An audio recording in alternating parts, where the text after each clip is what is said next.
ब्रह्मा गुरुर्विष्णु गुरुर्देव महेश्वरा गुरुर साक्षात परब्रह्म तस्मै श्री गुरुदेव नमः। वसुदेव सुतम देवं कंसचानूरमर्दनं देवकी परिमानंदं कृष्णं वंदे जगद्गुरुं। कृष्णाय वासुदेवाय हरे परमात्मने प्रणतक्लेशनाशाय गोविंदाय नमो नमः। चरितं रघुनाथस्य शतकोटि प्रविस्तरम् एकैकाक्षरं पुंसा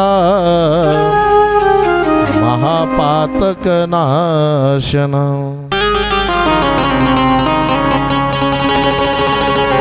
चराचरामध्ये वास करणारी अखंड ब्रह्मांड नायक भगवान परमात्मा, अशा त्या भगवान परमात्म्याच्या कृपेने आणि ज्यांनी जीवनाची पराकाष्ठा केलेली साध्यापर्यंत जे जाऊन पोचलेत आणि साध्यापर्यंत जाऊन पोहोचल्यानंतरही जगासाठी वाटचाल चालू ठेवली अशा साधू संत यांच्या कृपा आशीर्वादाने आणि आपल्या सर्व भाविक भक्तांच्या प्रयत्नाने सहकार्याने आणि आपल्या स्वतःच्या भाग्याने सुरुवात केलेला हा अखंड हरिनाम सप्ताह। आणि या ठिकाणी आपण एक बाणी एक वचनी आणि मर्यादा पुरुषोत्तम प्रभू रामचंद्रांचे चरित्र या ठिकाणी श्रवण करीत आहोत।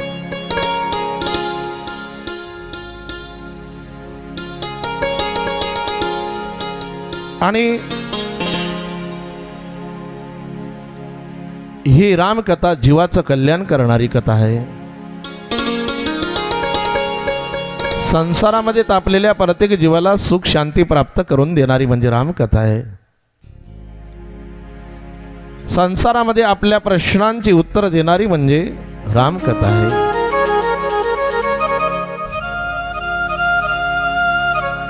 आपल्या जीवनातील वजाबाकीचं एक साधन म्हणजे रामकथा आहे। हे लोकापासून तर परलोकापर्यंत सुख शांती प्राप्त करून देणारी म्हणजे रामकथा आहे। आणि आपल्या घरातील वातावरण कसं असायला पाहिजे ही सांगणारी म्हणजे रामकथा आहे।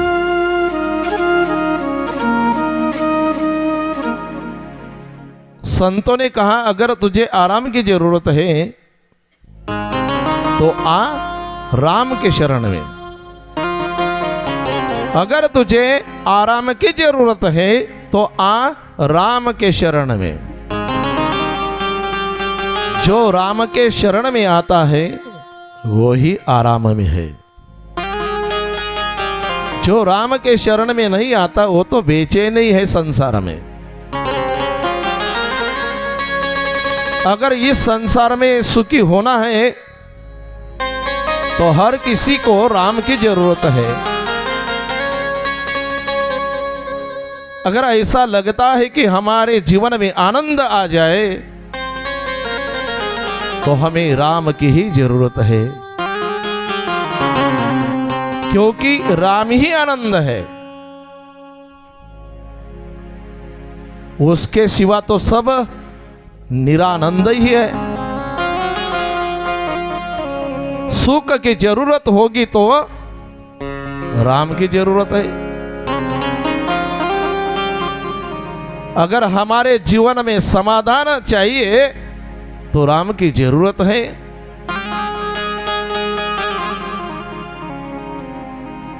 अगर आपको लगता है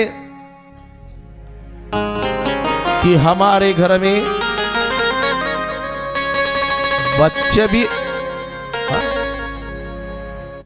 उन पर असेच आणि संस्कार होना चाहिए, तो राम की जरूरत है, राम कथे की जरूरत है।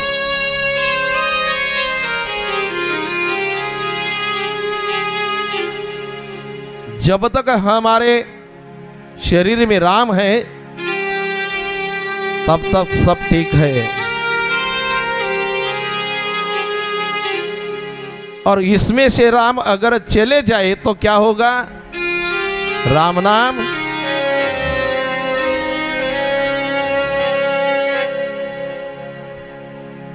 हमारा चलना भी उसके भरोसे है, हमारा देखना भी उसके भरोसे है, चलना भी उसके भरोसे है, बोलना भी उसके भरोसे है, और सुनना भी उसके भरोसे है। इसलिए राम का चिंतन हमारे जीवन में अखंड होना चाहिए।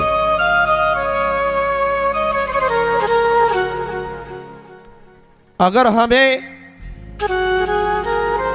जीना अगर सीखना है तो राम की ही जरूरत है। आणि या ठिकाणी आपण सर्व जाणकार श्रोते, सर्व भाई भक्त आपण सर्व जाणकार आहात, आणि 46 वर्षापासून हा सप्ताह चालू आहे।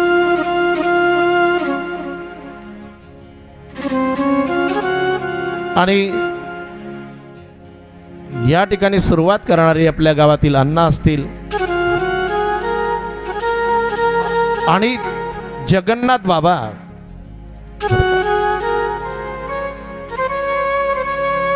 आणि या ठिकाणी जगन्नाथ बाबांची सुद्धा कृपा आहे।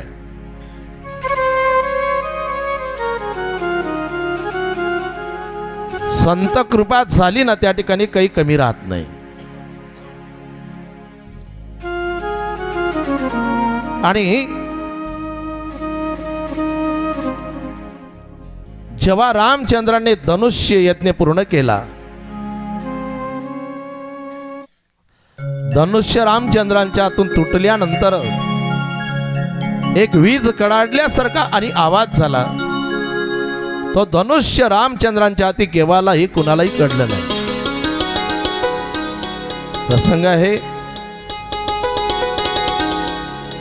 त्या ठिकाणी परशुराम येतात रागामध्ये। पाहिलं तर धनुष्याचे 2 तुकडे झालेले आहेत, आणि तो धनुष्य जनकाकडे त्यांनी दिला होता सांभाळायला। एकदम लाल झाले त्या ठिकाणी, माझा धनुष्य कुणी तोडला, हृदयमान झाले। त्यावेळेला बोलायला सुरुवात केली की ज्याने हा धनुष्य तोडला असेल तो आईचे कुस खाली करण्याच्या विचारामध्ये आहे, त्याला प्राणाला मुकावं लागेल, त्याला युद्धाला सामोरे जावं लागेल। फार बोलले, पण रामचंद्र शांत आहे। त्यावेळेला शेषाचं अवतार आणि लक्ष्मण उभं राहिलं, आणि लक्ष्मणाने बोलायला सुरुवात केली की महाराजजी, हा धनुष्य अहो असे कामटे आम्ही बालपणामध्ये कितीक मोडले अयोध्येच्या महालामध्ये, आणि आपल्याला जर युद्ध करायचंच असेल तर आम्हाला काही चिंता नाही, पण तुम्ही एक करा, गळ्यातील माळ जानवं आणि कपाळाचं तिलक पुसून टाका, कारण आम्ही साधूशी युद्ध करत नाही। तुम्ही गळ्यातील माळ जानवं आणि तिलक पुसल्यानंतर मग दाखवतो तुम्हाला की सुमित्रा मातेच्या दुधामध्ये किती पावर आहे। आणि त्या परशुराम म्हणाले त्या ठिकाणी, आणि परशुराम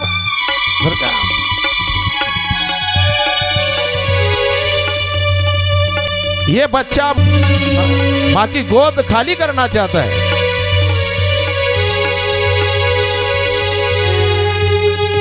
आणि परशुरामही क्रोधायमान झाले.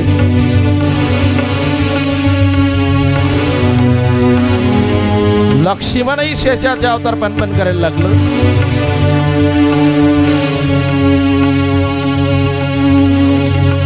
त्यावेळेला रामचंद्र समोर आले परशुरामांच्या, अति नम्र झाले आणि सांगितलं की गुरुजी, ज्यानेही धनुष्य तोडलं असेल ना, ज्यानेही धनुष्य तोडलं असेल तो आपला दासच असेल.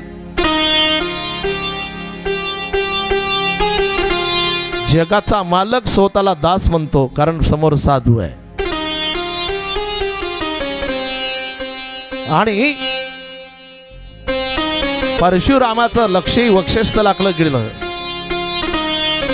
भृगुनी लात मारलेली ते चिन्ह. आणि परशुरामाला कळलं की आपण दोघं एक आहे. 24 अवतारामध्ये हा एक अवतार आहे परशुराम देवाचा. आणि शांत झाले आणि निघून गेले.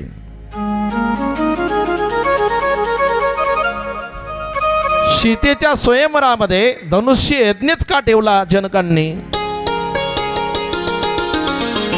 ज्या वेळेला परशुरामाने तो धनुष्य त्यांच्याकडे दिला ना, 1000 हत्ती लागले होते आणायला. त्या धनुष्याच्या खाली आजपर्यंत कोणी सारवलेलं नाही, आजूबाजूनेच. पण एक दिवस सीतेला सांगितल्यानंतर, 9 वर्षाची सीता, त्यावेळेला सीतेची वय 9 वर्षाची आहे. आणि सीतेने तिथं संपूर्ण स्वच्छ केल्यानंतर, सरवल्यानंतर जनकाने येऊन पाहिलं तर धनुष्याच्या खाली सुद्धा सरवलेलं दिसलं. जनकाने विचार केला की आतापर्यंत या धनुष्याच्या खाली कोणी सरवायला, कारण तो धनुष्य काही सामान्य नाही. 10 योद्धे जरी आले तरी तो धनुष्य जागीचा हलायचा नाही. मग याच्या खाली कुणी सारवला? रोज आजूबाजूने सारवलेलं राहायचं. सीतेला विचारलं की या धनुष्याखाली कुणी सारवला? म्हणे मी सारवलं. कसं सारवलं? डाव्या हाताने असा धनुष्य उचलला, उजव्या हाताने सारवलं, टेकून दिलं. जनकाचं डोकं नाही काम करत. सीते कसं सारवलं? म्हणे असं सारवलं ना, डाव्या हाताने धनुष्य परत उचलला, सारवलं, उजव्या हाताने परत ठेवून दिलं. तेव्हा जनकाला कळलं की हे सामान्य नाही, हे साक्षात आदिशक्ती आहे. आता शक्तीने अवतार घेतला म्हणजे निर्गुण निराकार ब्रह्माने सुद्धा कुठंतरी अवतार घेतलेलाच आहे. आणि या दोघांचा संगम जर करायचा असेल, यांचा मिलाप करायचा असेल, याची जोडी लावायची असेल,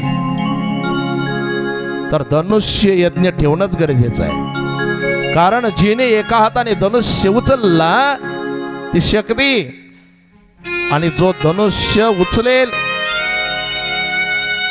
ती निर्गुण निराकार ब्रह्म, कारण सामान्याचं कामच नाही. म्हणून धनुष्य यज्ञ ठेवला त्या ठिकाणी. रुक्मिणी मातेचं आणि या ठिकाणचं चिंतन जर केलं स्वयंवराचं तर थोडं वेगळं आहे. कारण रुक्मिणी मातेने स्वतःहून वरले होते भगवान श्रीकृष्णांना, वरमाला टाकली, स्वयंवर झालं. पण या ठिकाणी जर धनुष्य तुटला नसता तर,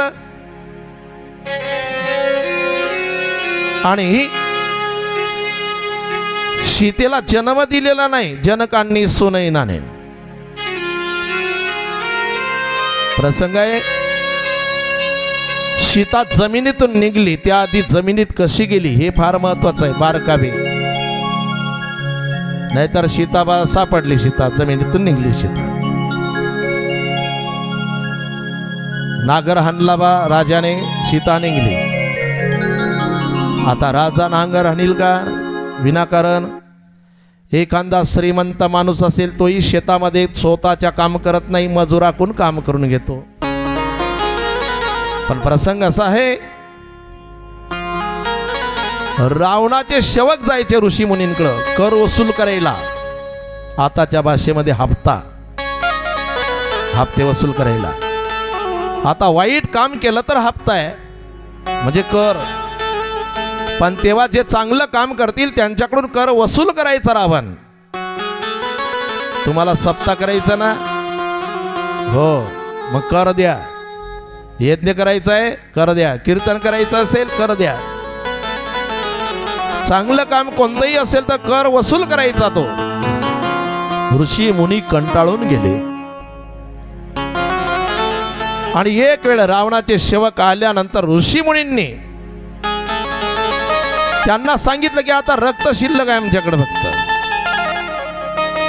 अरे साधूला दान द्यावं, राजाने साधूला अन्नदान द्यावं, वस्त्रदान करावं, दक्षिणा द्यावी, साधूचं पूजन करावं. या उलट आमच्याकडून कर वसूल करतोय ना.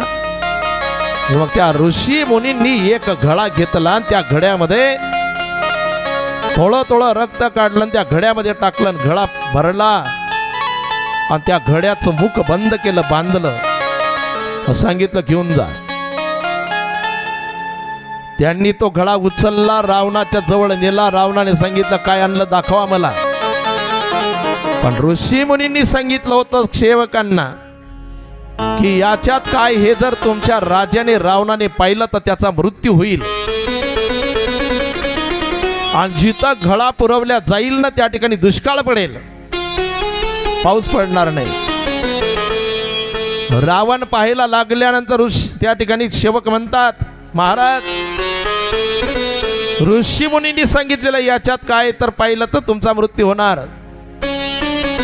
रावण म्हणे मग इथं कुठंतरी पुरून टाका त्याला. म्हणे जिथं पुरवलं ना तिथं दुष्काळ पडणार आहे, पाऊस पडणार नाही. रावणाने सांगितलं मग आपला शत्रू आहे जनक. जनकाला शत्रू समजायचा रावण. जनक हे विधी होते, जनक काही सामान्य नाही. राजवाड्याला आग लागली, राजवाडा जळत जळत आला तर स्वतःचा देह पेटायला लागला तरी सुद्धा काही परिणाम झाला नाही. असे जनक. शुगदेवांचा अधिकार पाहण्यासाठी निवड केली होती जनक राजांची. परीक्षा घ्यायला जेव्हा शुगदेव जनकाकडे गेले होते ना, त्यावेळेला शुगदेवांनी निरोप पाठवला होता जनकांना की राजांना सांगावं मी आलो. तेव्हा जनकांनी सांगितलं होतं, सेवकांच्या हाती निरोप दिला की त्यांना म्हणावं तुम्ही एकटे या. शुगदेवांना सांगितलं तुम्हाला सांगितलं की एकटे या. शुगदेव म्हणे मी तर एकटाच आहे ना, मी तर एकटाच आहे, एकटाच आलो ना मी भेटायला. परत सेवकांनी जाऊन सांगितलं, ते म्हणतात मी एकटाच आलो भेटायला. म्हणे त्यांना परत सांगावं तुम्ही एकटेच या.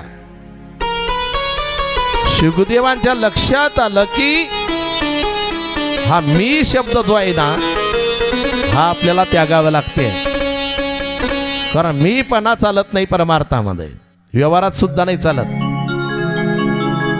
आणि तेव्हा शुगदेव आतमध्ये गेले होते आणि एवढा अधिकार त्या जनकांचा आहे. आणि रावण म्हणाला जनक माझा शत्रू आहे. कशावरून? रावणाची इच्छा होती सीतेशी विवाह करायची. वास्तविक विचार केला तर जनकाचं कोणाशी वैर नाही. त्या शब्दाचाच अर्थ आहे जनक. जो सर्वांचं पालन पोषण करतो ना त्याला काय म्हणतात? त्याच्या नगरामध्ये गळा पुरवा. सेवकांनी वितीला नगरीच्या हत्तीमध्ये आणि तो घडा पुरवला. घडा पुरवल्यानंतर तिथं पाऊस पडत नाही, दुष्काळ पडला. गायींना चारा नाही, प्रजेला धान्य नाही, पाणी प्यायला नाही. जनकाचे गुरु होते शतानंदजी आणि शतानंदजीला सांगितलं, शतानंदजींनी सांगितलं की राजा, अरे पाऊस पडेल, पाऊस पडेल, पण दुष्काळ पडण्याचं कारण आहे जे राज्य ब्रह्मात्याकडे ते राज्य पर्जन्य न पडे. जिथं ब्रह्मात्य होते तिथं पाऊस पडत नाही. आणि तुला जर पाऊस पाडायचं जर असेल राजा, तर तुला यज्ञ करावा लागेल. आणि नियम होता की यज्ञाची भूमी तयार करत असताना राजाने सुद्धा त्याच्यामध्ये भाग घ्यावा. यज्ञाची जागा एकदम यज्ञ नाही करावा लागत, आधी त्या नांगरावं लागते. नांगरल्यानंतर पूर्ण मशागत केल्यानंतर, स्वच्छ केल्यानंतर मग यज्ञाची तयारी होते. आणि जनकांनीही स्वतः नांगर हाणला त्या जागेवरती यज्ञाच्या.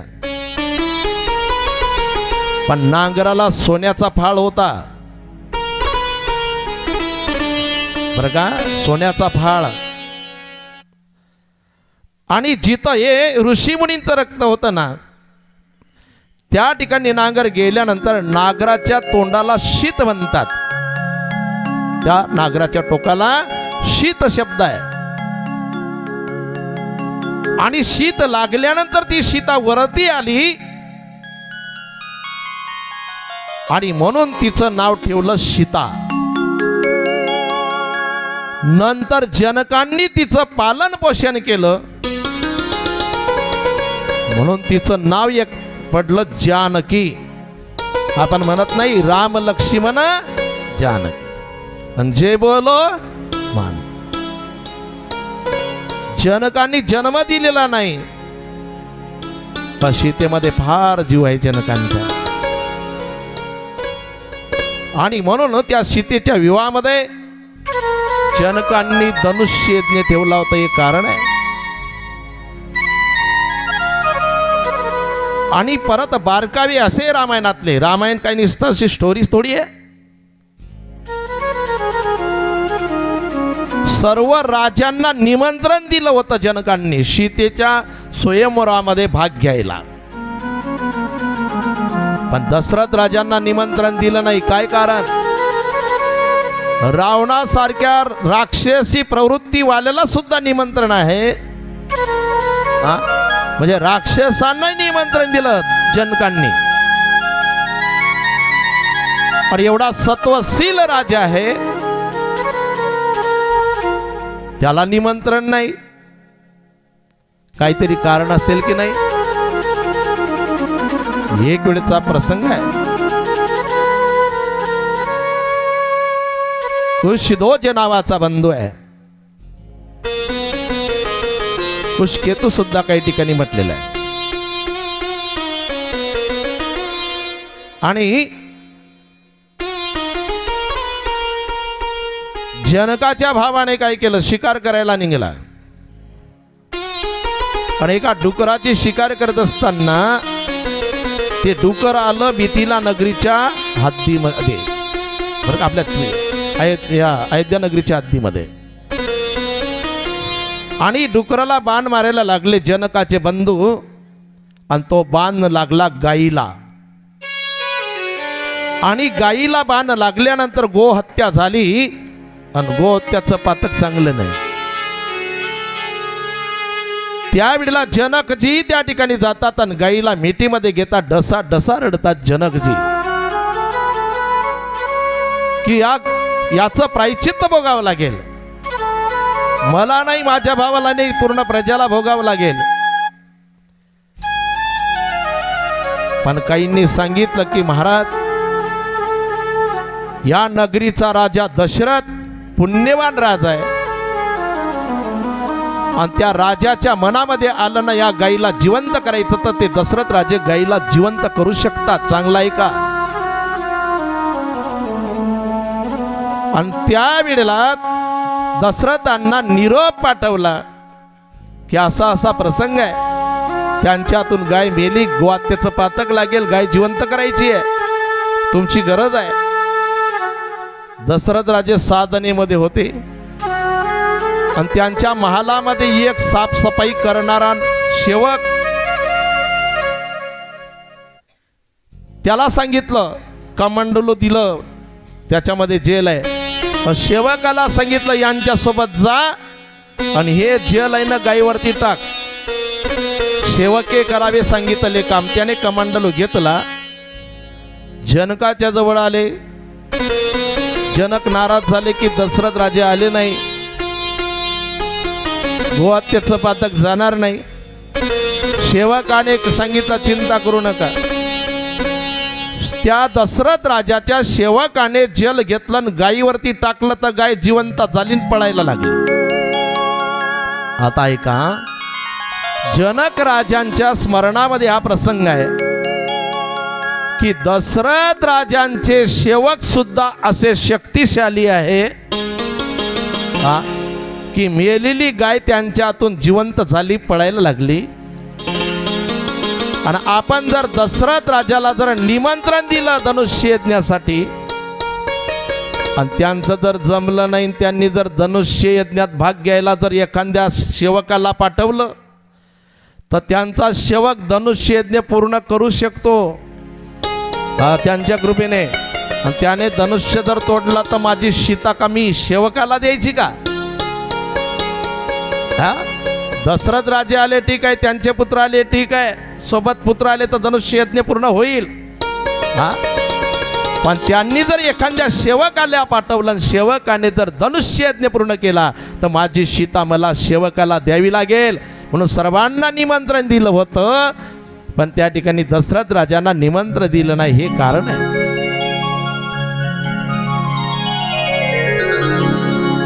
सीता स्वयंवर, सीतेचा विवाह आणि रामासोबत करायचा तर निर्णय झालाच ना. शतानंदजी, वशिष्ठ ऋषी, विश्वामित्र,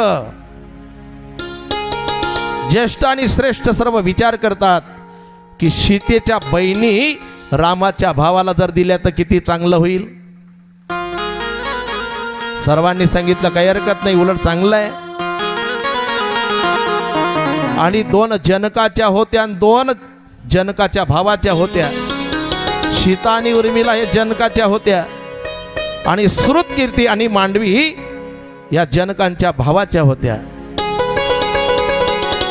जनकाला त्या ठिकाणी सांगितलं की या तुझ्या तिन्ही मुली आहेत ना, रामाच्या भावाला देऊन टाका.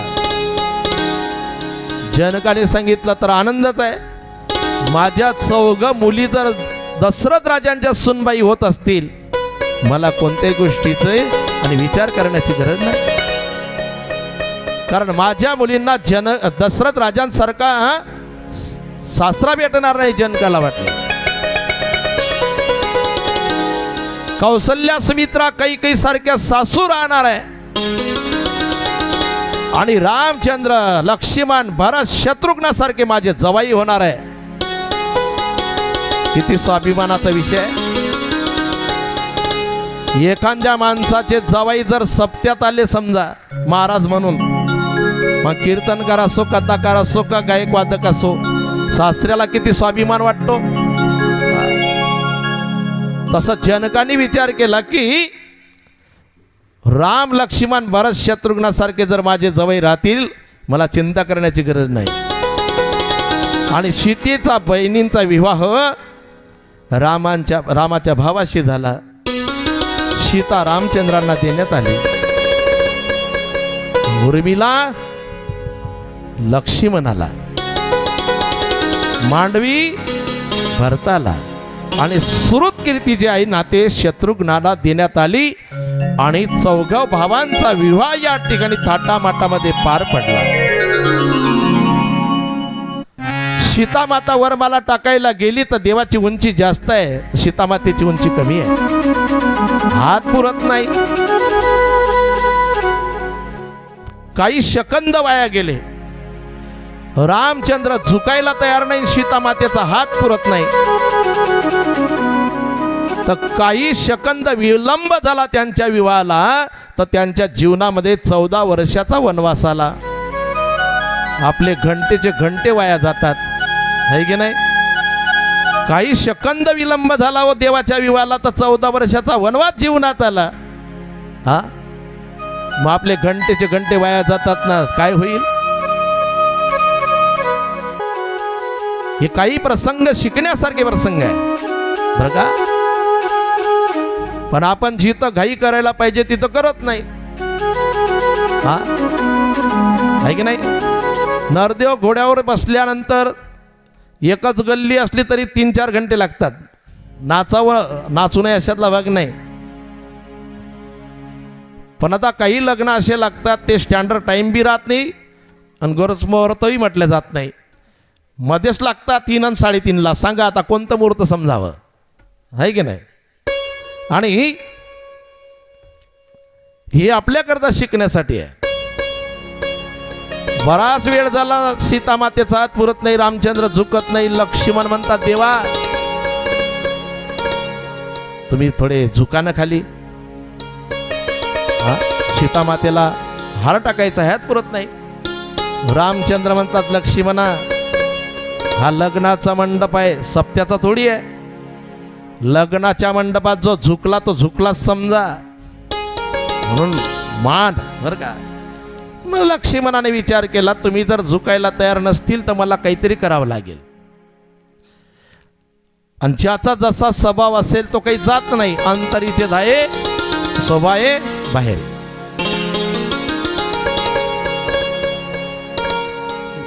एक भिकारीण होती आणि रोज तिला भाकर मागावी लागत होती. भाकर वाळव माय, काय मंत्र होता तिचा? भाकर वाळव माय. महादेवाच्या मंदिरामध्ये गेली, महादेव प्रसन्न झाले. महादेवांना सांगितलं मला सुंदर बनवा आणि एखाद्या नोकरीदाराने माझ्याशी विवाह केला पाहिजे, श्रीमंत माणसाने विवाह केला पाहिजे, असं करा. तथास्तु. शिव भोळा चक्र सुंदर बनवलं तिला, अति सुंदर. आणि एका कलेक्टरने तिला पाहिलं. कलेक्टरचा विवाह राहिला होता आणि कलेक्टरनं तिच्याशी विवाह केला, कोणती आट न ठेवता. विवाह झाला. आता ती कोण झाली? हा, आयती पदवी लागली ना ती.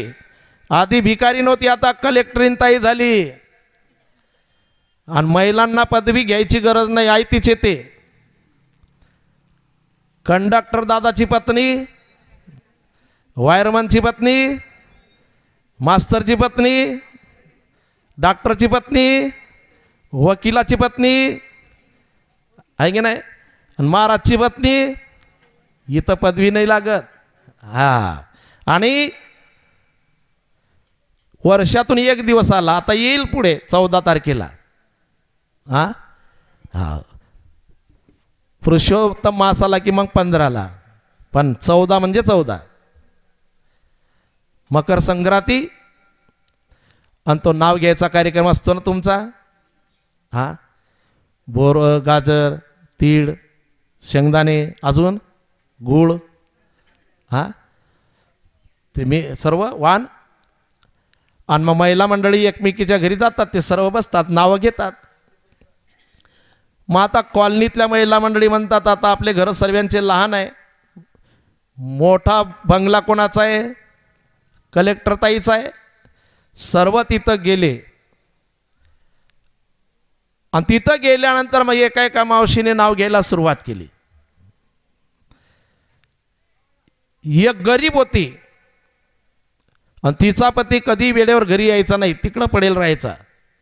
तिच्यावर नंबर आला आणि मग तिनं नाव घ्यायला सुरुवात केली. चांदीचं हरण त्याला सोन्याचे पाय, चांदीचं हरण त्याला सोन्याचे पाय. आणि सरदार अजून आले नाही, पिऊन पडले की काय. तेवढ्यामध्ये तिचा पती म्हणे मी आलो ग, आज पिलो नाही, तंत्रीत आहे मी, आलो. ताईला बी आनंद वाटला.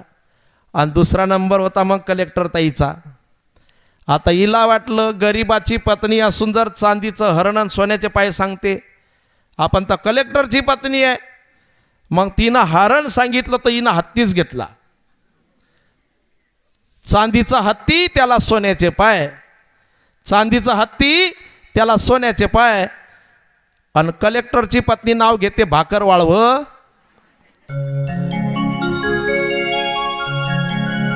म्हणजे ती कलेक्टर झाली, कलेक्टर ताई झाली, पण तरी भाकरवाळा स्वभाव गेला नाही. ज्याचा जसा स्वभाव असेल तो जात नाही.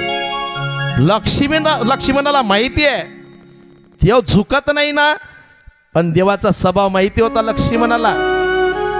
तेव्हा लक्ष्मणाने काय केलं, कोणताही विचार न करता देवाच्या पाया पडले. आणि रोजचा नेम होता लक्ष्मणाने पाया पडावं आणि रामचंद्रांनी खाली वाकून त्याला उठवावं. लक्ष्मण पाया पडल्यानंतर रामचंद्रांचा रोजचा स्वभाव खाली वाकले. अरे लक्ष्मणा, हा लग्नाचा मंडप आहे, इथं नाही पाया पडायचं. हा, रामचंद्र जसे झुकले तेव्हा लक्ष्मणाने सांगितलं सीता मातेला, भाभी डाल दो, अब चिंता करने की जरूरत नाही. देव आधी झुकायला तयार होते का? नाही. मग नंतर झुकले. कोणामुळे? लक्ष्मणामुळे. आणि लक्ष्मण कोण आहे? भाऊ आहे. म्हणजे रामचंद्र झुकले, पण कोणामुळे झुकले? भावामुळे झुकले. देव झुकायला तयार नाही, पण देव झुकले या ठिकाणी. कोणामुळे? भावामुळे. सीताई भक्ती आहे, भक्तीपुढे देव झुकेला तसं नाही बरं का. पण देव भावापुढे झुकल्याशिवाय राहत नाही. काही न लगे एक भावची कारण, काही न लगे एक भावची कारण, काही न लगे एक भावची कारण, काही न लगे एक भावची कारण. म्हणे आन विठ्ठलाची, तुका म्हणे आन विठोबाची, काही न लगे एक भावची कारण, लगे एक भावची कारण. तुका म्हणे आन विठोबाची, तुका म्हणे आन विठोबाची, एक भावची कारण, एक भावची कारण. आणि भावाशिवाय त्याला दुसरं लागत नाही. तुम्हाला पटत नसेल तर मी विठ्ठलाची शपथ घेऊन सांगतो. तुकोबाराई म्हणतात, ज्ञानोबाराय हरिपाठामध्ये म्हणतात की भाव बळे आकडे नियरविना आहे की नाही. आणि भावाची कारण, भावाची कारण मोक्षाचे साधन बोलिले. भाव नाही करी सेवा तरी काय देवा योग्य होसी.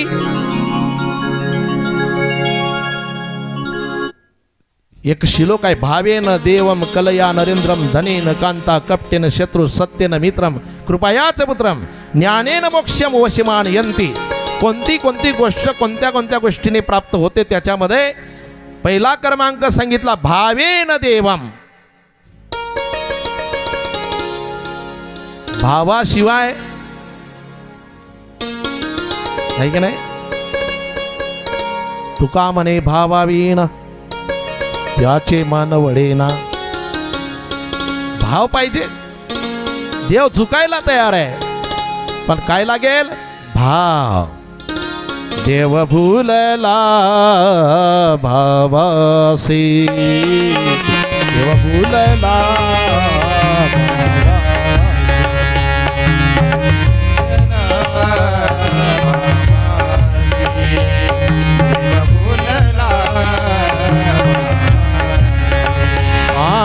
सांडोनिया वैकुंठासी,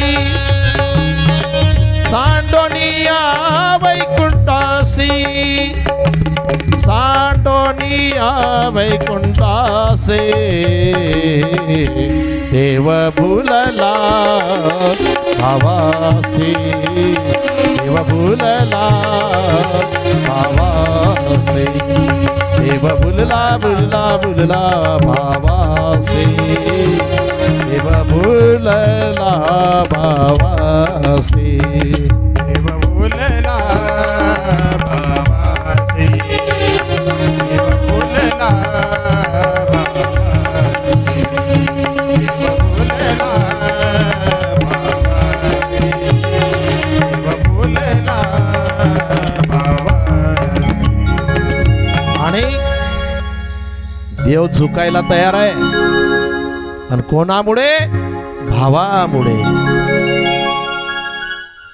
विवाह संपन्न झाला सर्वांचा. आणि लग्नामध्ये मस्करी करतात एकमेकाची. त्यावेळेला लक्ष्मणाला पाहिल्यानंतर काही म्हणायला लागले तिकडचे सीतेच्या मैत्रिणी वगैरे. अगं तुला काही माहिती आहे का? एकमेकीला सांगतात. अयोध्या नगरीमध्ये म्हणतात यज्ञ झाला, यज्ञातून प्रसाद निघाला, तिथल्या स्त्रियांना प्रसाद खाल्ल्यानंतर पुत्र होतात. आता रामचंद्र भरत शत्रुघ्न यांच्याही कानावर आलं पण एक शांत राहिले. पण लक्ष्मण मुळामध्ये शेषाचा अवतार आहे ना, म्हणे हो हो खरंय खरंय, अयोध्यामध्ये प्रसाद खाऊन पुत्र होतात, पण मिथिला नगरीमध्ये मुली जमिनीतून निघतात. म्हणजे सीतामाता. त्यावेळेला रामचंद्र आनंदी होता आतमध्ये मनामध्ये. कारण भावामध्ये असं पाहिजे, एक भाऊ शांत पाहिजे तर एक भाऊ रागीट पाहिजे. दोन्ही भाऊ शांत झाले तरी लोक जगू देणार नाही, आणि दोन्ही रागीट झाले तर लोक मारल्याशिवाय राहणार नाही, नाही की नाही. म्हणून रामायणामध्ये जोड्या लावल्या. रामचंद्र शांत आहे, लक्ष्मण रागीट आहे, भरत शांत आहे, शत्रुघ्न रागीट आहे, जोड्या लावल्या. कारण दोन्ही शांतही कामाचे नाही आणि दोन्ही रागीट सुद्धा. एखाद्या भावाने जर कोणाशी झगडा केला तर दुसरा भाऊ शांत पाहिजे समजवायला. जाऊ द्या ना भाऊ, मी हात जोडतो बा तुम्हाला, तुम्हाला माहिती आहे त्याचा स्वभाव कसा मुरुख आहे, पण जाऊ द्या, माझ्याकडे पहा हो तुम्ही. मग जे आले मारायला ते म्हणतात जाऊ द्या, त्याचा भाऊ चांगला आहे एक मोठा, हा त्याच्याकडे पाहून द्या सोडून, त्याला सोडला की नाही. हा तसंच आहे. आणि मग एखादा भाऊ रागीट असेल आणि दुसराही भाऊ रागीट असेल तर लोक तिथं आले सांगायला, एखाद्याने झगडा केला की तुझ्या भावाने असं केलं, दुसरा लगेच काठीन कुराळच काढायला पाहतो. जमील का खेळ. म्हणून एक शांत आणि एक रागीट अशा जोड्या लावल्या रामकथेमध्ये. आणि बरेच दिवस शिवा चालला. पहिले लय दिवस शिवा चालायचे आपल्या खानदेशच्या भाषेमध्ये. कारण पूर्वीचे लग्न म्हणजे काही आता गाड्या जातात असं थोडी होतं. गाड्यांनी लोक जातात लग्नाला. आता लग्न म्हणजे काय, सकाळी धामधूम, सकाळी धामधूम आणि दुपारी टामटूम, संध्याकाळी सामसम. त्यावेळेला महिना लग्न चालायचे. म्हणजे लोक घरून निघायचे गाडी बैल घेऊन, मुक्काम करत करत जायचे. लांबची सासरवाडी गाडी असली तर, है की नाही. आणि पाहुण्यांनी राहावं तर किती दिवस राहावं हाही नियम आहे ना. पाहुणसार झाला की त्या ठिकाणी पाहुण्याने थांबू नये. आणि त्याच्यातही शब्द आहे पाहुणचार. पाहुणचार म्हणजे पाहुणा पाहुणचार, आहे की नाही. अनेक प्रकारचे पाहुणे असतात, तर पाहुणसार बी अनेक प्रकारचं असतं. आणि पाहुणसार झाल्यानंतर जर पाहुणा दुसऱ्या दिवशी चहा पित फिरला समजा, आणि तिकडनं आल्यानंतर मग जेवण करून झोपला समजा, की किंमत गेली त्याची, है की नाही. हा, कारण पाहुणसार एक सिग्नलच आहे. पाहुणसार आहे की नाही. आता नाही राहिलं म्हणा तसं. आता पाहुणे बी कोणाच्या घरी थांबायला तयार नाही. पूर्वी 2-3 दिवस तरी पाहुणे यायचे आणि थांबायचे, आणि खायला राहायचं नाही, पण घरची आग्रह करायचे की आजचे दिवस थांबून जा, थांबून जायचे मान ठेवून. आता ज्यांच्याकडे पाहुणे आपण गेलो ते बी म्हणत नाही थांबून जा, आणि हाही काही म्हणत नाही मी, हा, कारण हाही तयारीत जातो ना गाडी घेऊन. काही काही तर चहा घेतात आणि लगेच निघतात हो, आहे की नाही? थांबतही नाही आता, कारण साधनं झाले आणि रिकामबन सुद्धा नाही इतक्या दिवस थांबायला आता. आणि दशरथ राजांनी जनकाला विनंती केली की आता आम्ही निघायला पाहिजे. दशरथ राजा आणि जनक दोघांची जोडी पहा किती सुंदर आहे. व्यायी पाहिजे तर असे पाहिजे. कारण लग्नामध्ये एकमेकाच्या मुखात गुळाचा खडा घालतात ना आपल्याकडे बी. आपल्याकडे काय म्हणतात त्याला, राजभेट. तुमच्याकडे पारणं म्हणतात. काय म्हणतात त्याला, पारणं काय पारणं म्हणतात विदर्भामध्ये, माहिती नाही. आणि आपले शेगावकडले महाराज मंडळ बी आले ना आता, मागच्या आठवड्यामध्ये त्यांच्या भागात कथाही होती आणि कीर्तनही होतं. आणि संजय महाराजांची नामची जुनी ओळखी, जुना परिचय आहे. जवळ 17-18 वर्षाचा, म्हणजे त्यांच्या गावाजवळ धुपेश्वर आहे ना, तिथं कथा झाली होती माझी. तेव्हा सर्व मंडळी परिचयाचे आहेत, रामभाऊ वगैरे. आणि आमच्याही भेटी बऱ्याच दिवसानंतर होतात, तुमच्यामुळे होतात आमच्या भेटी. तुम्ही सप्ते ठेवतात म्हणून सप्त्यानिमित्त आमच्याही भेटी होतात, नाही तर आमच्याही भेटी लई दिवस होत नाही हो. आणि राजभेट, पण राजभेट कशी पाहिजे, दोन्ही सारखे पाहिजे. मुखात गुळाचा खडा घालायला, नेतन इकडच्याही राजाला उभं राहता येत नाही, तिकडच्याही राजाला उभं राहत नाही. गुळाचा खडा दुसऱ्याच्या मुखात जातो, है की नाही. आणि जनकांना विनंती केली दशरथ राजांनी की आता आम्ही निघायला पाहिजे, आता आम्ही निघायला पाहिजे. बरेच दिवस झाले, आतापर्यंत सर्व ठीक होतं, आनंद होता मिथिला नगरीमध्ये. पण जेव्हा दशरथ राजांनी सांगितलं की आता मला निरोप द्या, एका सेकंदामध्ये वातावरण बदल झालं, दुःखाचं वातावरण सुरुवात झालं. जनकांनी दशरथ राजाचं दर्शन घेतलं, विनंती केली. पण दशरथ राजांनी त्यांना उठवलं, त्यांनी सुद्धा त्यांचं दर्शन घेतलं. जनक राजे हात जोडून म्हणतात की महाराज, सीता माझी कन्या आजपर्यंत होती, पण आता तुमची कन्या झाली आणि माझ्या कन्येचा तुम्ही स्वीकार केला, ही उपकार झाले. तेव्हा दशरथ राजांनी सांगितलं जनक राजांना, महाराज अहो खऱ्या अर्थाने म्हटलं ना तर तुम्ही दाताय दाता. अहो भिकारी मी आहे, भिकारी मी आहे. अहो तुम्ही दाते, तुम्ही कन्या दान केली, काळजाचा तुकडा दान केला तुम्ही, आणि मी याचं काय भिकारी आहे, तुम्हाला मी कन्या मागायला आलो.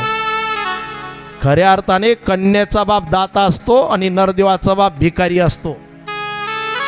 पहिली होता एवढे लागतील, आहे की नाही. आणि दोघांनी आलिंगन दिलं एकमेकाला. एक मन आहे, सज्जन को सज्जन मिले तो हो गई दो दो बात, और गधे को गधा मिला तो हो गई दो दो लात, है की नाही. आणि निघायची तयारी केली.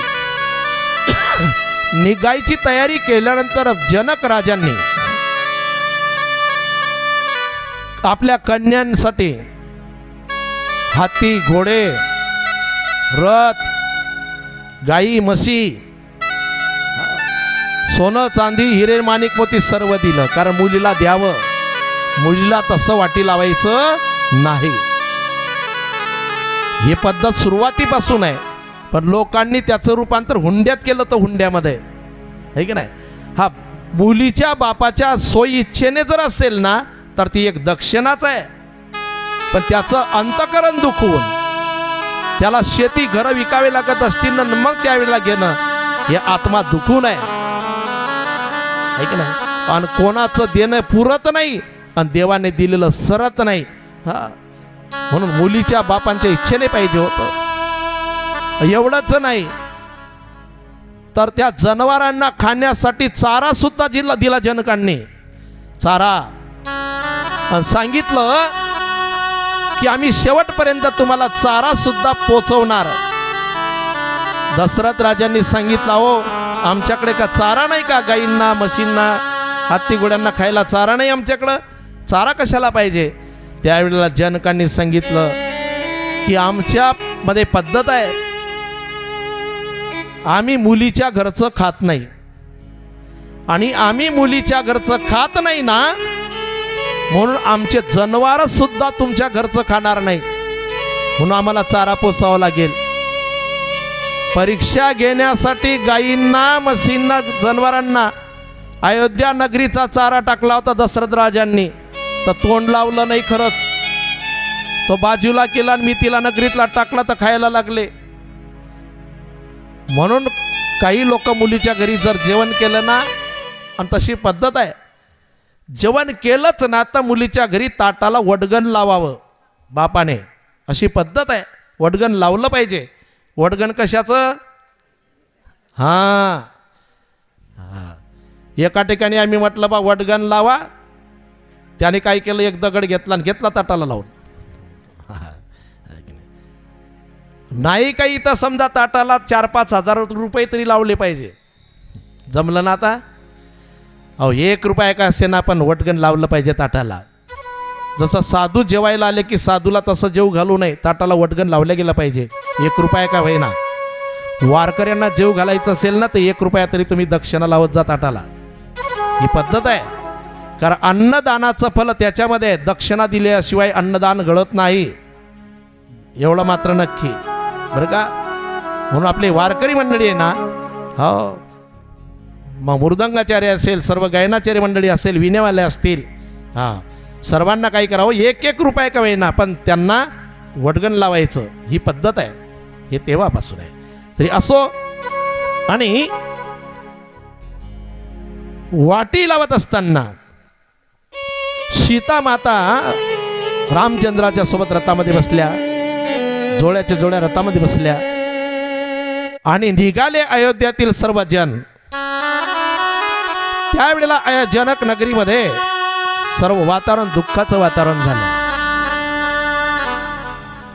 सीता चली राम के साथ रो रही सुनैना, सीता चली राम के साथ रो रही सुनैना, सीता चली राम के साथ रो रही सुनैना, सीता चली राम के साथ रो रही सुनैना, रो रही जनक जीता, रो रही जनक जीता, कब आएगी आंगना, सीता चली राम के साथ रो रही सुनैना, सीता चली राम के साथ रो रही सुनैना, सीता चली राम के साथ रो रही सुनैना, सीता चली राम के साथ रो रही सुनैना.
हिला कर कहते, सब हाथ हिला कर कहते, कब आएगी आंगना, सीता चली राम के साथ रो रही सुनैना, सीता चली राम के साथ रो रही सुनैना, सीता चली राम के साथ रो रही सुनैना, सीता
सीता आपकी बेटी है,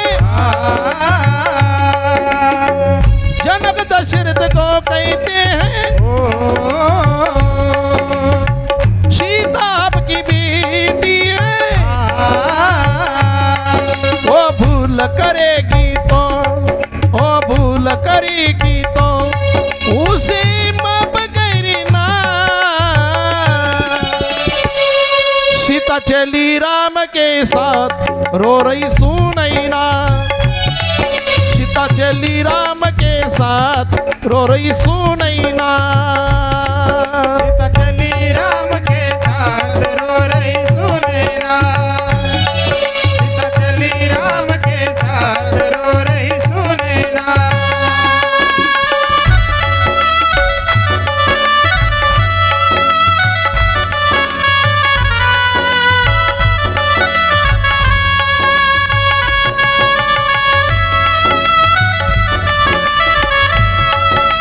वाह जी वाह।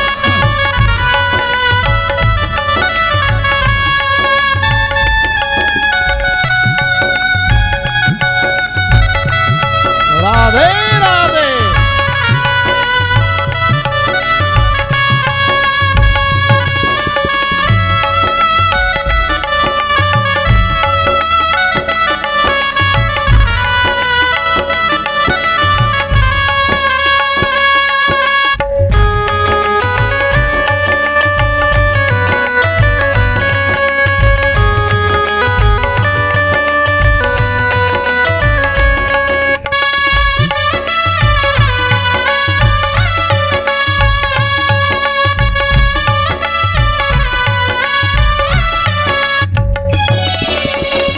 और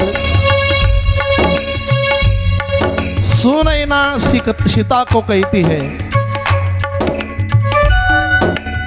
सीता तू बहुत भाग्यशाली है रे। यहां मैं अकेली माता थी तुझे, लेकिन अहोद नगरी में तुझे 3 माता है, कौशल्या, सुमित्रा और कैकेयी। और तेरे 3 देवर है ना, बहुत अच्छे हैं। उनको कुछ भी ना कहना, बहुत प्यार करना। छोटे तेरे देवर, और भाभी देवर की माँ होती है, उनको बेटे समझ कर पालना।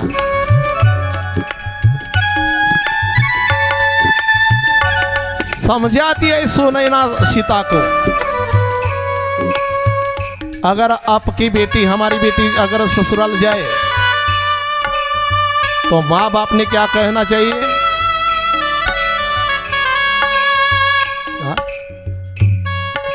अच्छा ही रहना, सबको अपना समझना, अपने घर का जो वातावरण है वो भी अच्छा रहेगा। आदिशक्ति होकर भी सुनैना ने कहा, ये तो लीला है ना आदिशक्ति की। छोटी तेरे 3 देवरी, पालना उन्हें बेटे समझ करी। छोटे तेरे 3 देवरी, पालना उन्हें बेटे समझ करी। सबको ही अपना समझना, सबको ही अपना समझना, सबको प्यार करना। सीता चली राम के साथ रो रही सुनैना, सीता चली राम के साथ रो रही सुनैना। सीता चली राम के साथ रो रही सुनैना, सीता चली राम के साथ रो रही सुनैना।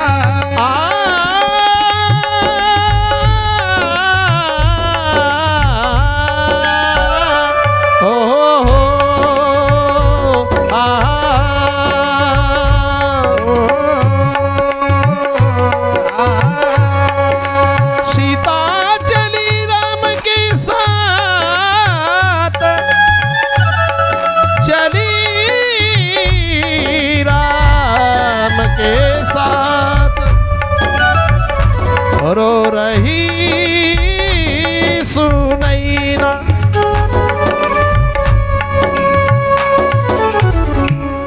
आणि जोपर्यंत सीता आणि मिथिला नगरीमध्ये आहे तोपर्यंत आनंद आहे, समाधान आहे, सुख आहे. आणि जेव्हा सीता निघून चालली सर्वांच्या जीवनातून तेव्हा एका सेकंदामध्ये वातावरण बदल झालं. मिथिला नगरीचं दुःख. जोपर्यंत आपल्या जीवनामध्ये भक्ती आहे तोपर्यंत आनंद आहे, तोपर्यंत सुख आहे, समाधान सुद्धा आहे. आणि ज्या दिवशी भक्ती जीवनातून निघून जाते म्हणजे भक्ती करणं बंद होते त्या दिवशी जीवनामध्ये दुःखाशिवाय काही उरत नाही.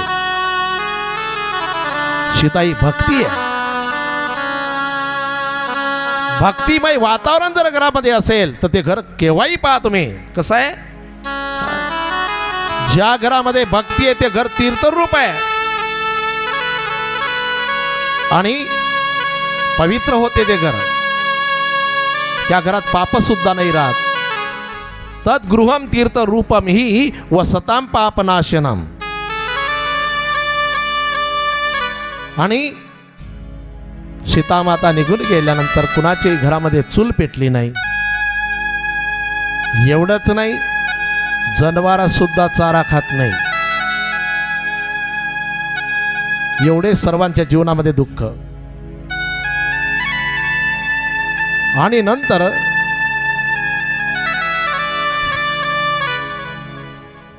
जनक राजे मुलगी वाटी लावत असताना मुलीची आई रडते. मावश्या काकू सर्व रडताना दिसतात. मुलीचा बाप रडताना दिसत नाही. पण तो मुलगी गेल्यानंतर मग खांबाला आणि मिठीमध्ये घेतो, भिंतीला डोका आदळतो आणि एकटं त्या ठिकाणी फुटफुट रडतं, झोपत सुद्धा नाही. मुलीचा बाप रडत नाही त्याला कारण आहे की आपण जर धीर सोडला तर बाकीचे सुद्धा म्हणून तर कसा तरी उभा राहतो त्या ठिकाणी. याचा अर्थ असा नाही की मुलीच्या बापाला त्या ठिकाणी मुलगी जात असताना रडू येत नाही असं नाही. मुलीचा बाप सुद्धा कसा आहे, त्याला पाझर आहे. दगडाचं काळीस थोडी आहे बापाचं. कारण लहानचं मोठं ज्या मुलीला करत होतो हातावरच्या फोडासारखं जपतो आणि एकदा मुलगी निघून जाते, पराया धन बनते, त्याला कसं काय दुःख होणार नाही. त्या पद्धतीने जनकाने सुद्धा त्या ठिकाणी रडायला सुरुवात केली. आणि सर्व अयोध्या नगरीमध्ये येतात. आणि अयोध्या नगरीमध्ये आल्यानंतर आता आनंदाचं वातावरण आहे. रामचंद्रांचा विवाह झाला. अयोध्या नगरीमध्ये आले, सर्व आनंदी आहे. सर्वांनी गुढ्या उभारायला सुरुवात केली, सळा समार्जन करायला सुरुवात केली, रांगोळ्या काढायला सुरुवात केली. आणि प्रसंग असा आहे, दशरथ राजे स्नान केल्यानंतर आपली सजावट करण्यासाठी आरशाच्या समोर उभे राहिले. आणि आरशाच्या समोर उभे राहिले तेव्हा एक पांढरा केस त्यांच्या कानामध्ये, कानाच्या जवळ दिसला.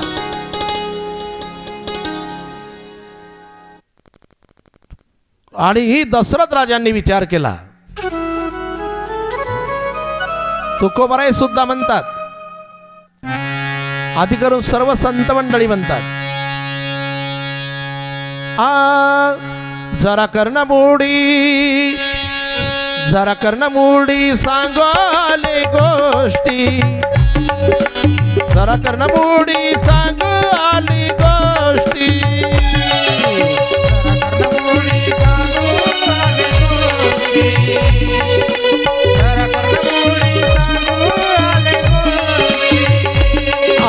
जरा कर्णमुडी सांगाली गोष्टी, जरा कर्णमुडी सांगाली गोष्टी, सांगाले गोष्टी, कर्णमुडी सांगाले गोष्टी.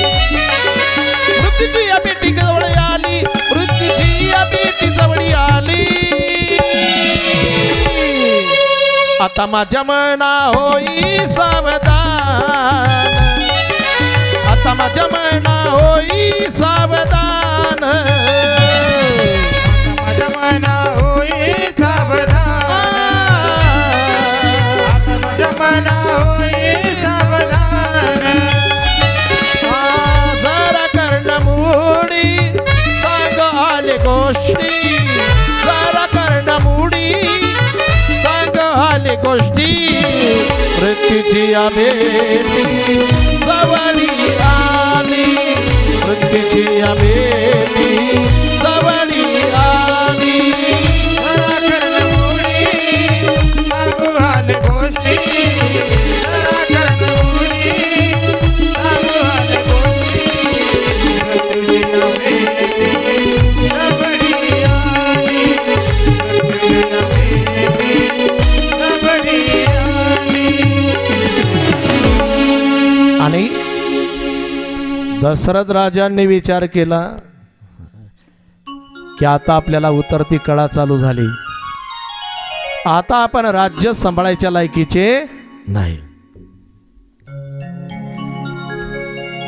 आता राज्य हे मुलांच्या हाती सोपवायला पाहिजे. ज्येष्ठ मुलगा म्हणजे राम, रामाला राज्यावरती बसवायला पाहिजे आणि आपण मोकळं झालं पाहिजे. ही चिंतन कोणा करताय? आपल्या करताय. आमच्या गावामध्ये एक मावशी आहे, तिचं नाव नाही सांगत मी,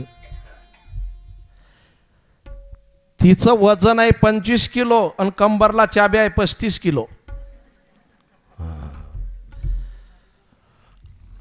मीठ सुद्धा पेटीत.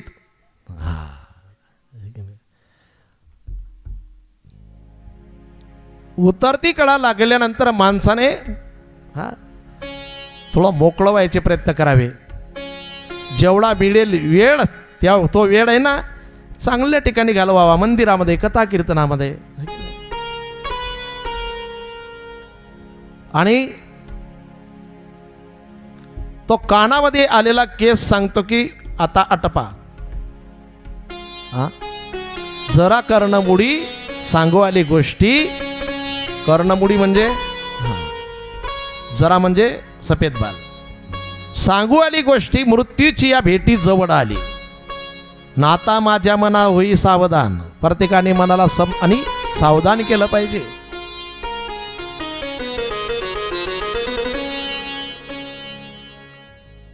एक म्हणे देवा,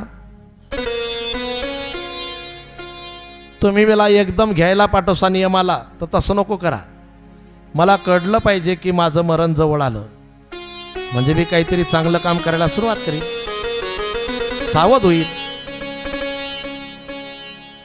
मग देवाने काय केलं, एक एक नोटीस पाठवायला सुरुवात केली त्याला. पहिली नोटीस पाठवली तर डोळे दिसणं पण झालं थोडं. हे नोटीसच आहे देवाची, पण आपण तेही नोटीस फाडून टाकतो, है की नाही. डोळ्यांच्या डॉक्टरांकडे गेलं की चष्मा लावला की फाडली नोटीस. मग देव काय करतो, मग दात हा एक एक दात कमी कमी आपण तेही नोटीस फाडतो. दातांच्या डॉक्टरांकडे गेलं की अशी 32 बसून येतं की पहिल्यापेक्षाही दात चांगले बळकट. सांगतं चांगलं महाराज, आता मस्त झालं, आता काही खाता येतं, किती कडक काही असू द्या तुम्ही खाता येतं. आणि नंतर नोटीस पाठवली देवाने, ऐकायला कमी, ऐकायला कमी यायला लागते. प्रत्येकाचा विषय आहे.